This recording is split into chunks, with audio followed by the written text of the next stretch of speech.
Bibilang tayo, pakipatay lahat ng ilaw. Ganito ha, sabay-sabay tayo ha, magsisimula tayo sa 12. Okay? Titingnan ko kung sino malakas bumilang, senior citizen o mga kabataan. Magsimula tayo. Okay? 12! Lakas! 8! 9! 8! 7! 6! 5! 5!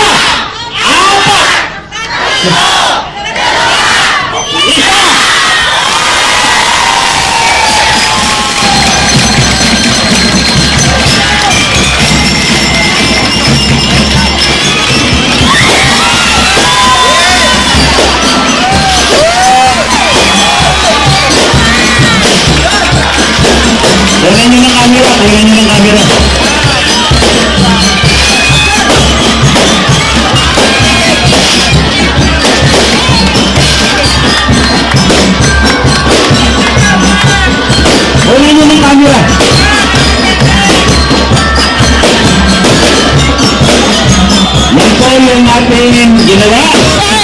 Kapangunan po ng ating punong barangay para mabigyan po tayo lahat ng kasiyahan at pagbubukas po ng ilaw na para magliwanag ang Barangay Valencia. At patuloy natin mga fireworks. Ayan po, tuloy-tuloy po yan. Tuloy-tuloy, patuloy po yung mga picture.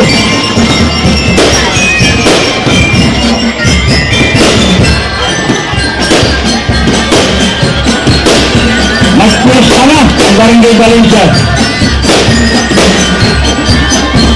Napakaganda, di po ba? Kapag ang sundalo ng programa ay pinaghahandaan, pinag-iisipan, yan po yung utak at tuyo ng ating barangay. Isip po niya yan, ilang araw na kanyang pag-iisip kung paano mapapaganda ang pagbubukas ng ating barangay.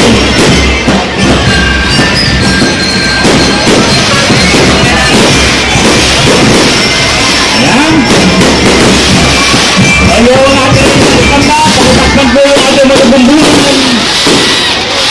Ayan na, pakitakpan po yung mga bumbunan natin.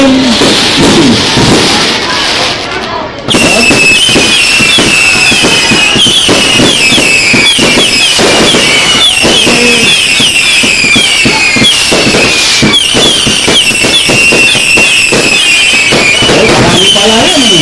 Hindi kami trago. Okay.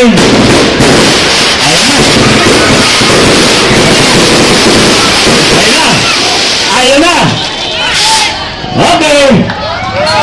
Palakpakan po natin ang Barangay Valencia. Pakibuksan na po yung ilaw sa harap. Meron pa.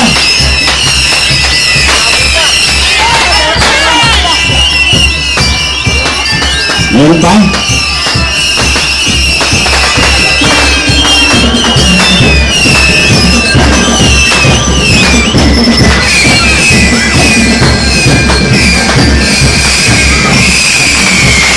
Tingnan mo yung picture.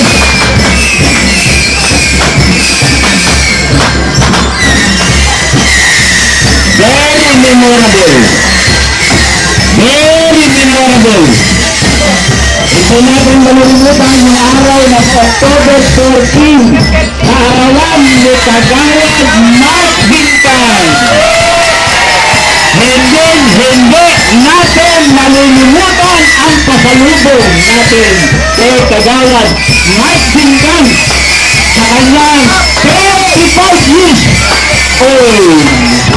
35 lang po siya. Okay. Pakibuksan na po. Okay. Meron pa. Very memorable. Memorable. Ang isang karawal. Kapitan mo na. Nagustuhan po kami niyo ang hinanda ko, ang hinanda namin. Sana nasiyahan po tayo Kahit wala tayong pera, masaya po tayo. Gusto ko, happy kayo. Maraming pong salamat. Akala ko, hahabol ng salita